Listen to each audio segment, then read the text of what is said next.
In the 2 weeks since its release, Grant Singer's Reptile has remained atop Netflix's own film charts with 19.9 million views and counting.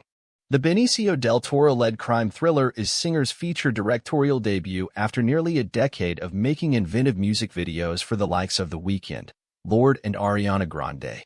The film centers around Del Toro's detective Tom Nichols as he investigates the murder of a real estate agent, Matilda Lutz, and uncovers a tangled web of corruption within his new community in Maine.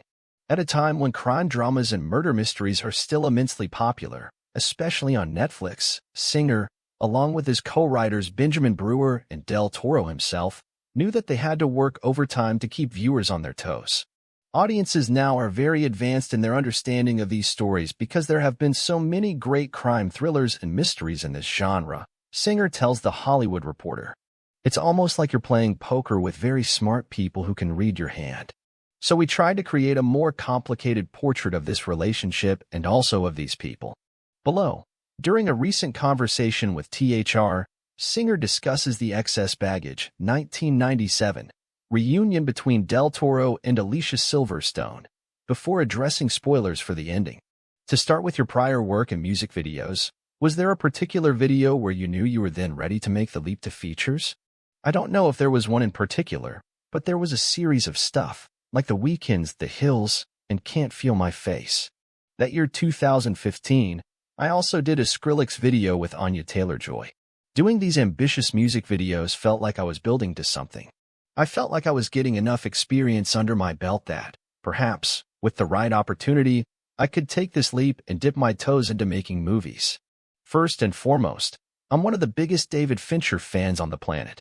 He's probably the greatest living technician of cinema, so I would never even put my name or this movie in the same sentence as David Fincher. He's in a completely different league. He's one of the few filmmakers of the moment who makes original crime thrillers, so people always associate him with the aura of these movies. But I never intended for this movie to even exist in whatever it is that he's doing. I just wanted to make a crime thriller that evoked a very specific feeling, a feeling of being deceived, where there was a multifaceted deception, both in the story's construction and also in the experiences of the characters. But in terms of making the leap from music videos to movies, there have been so many great ones like Spike Jonze and Mark Romanek. But David Fincher is obviously the top of that hill. That generation of directors paved the way for my generation and showed that there was a path forward. You could start by making these cool music videos with your friends, and then ultimately attempt to achieve your dreams by making movies. They paved the way.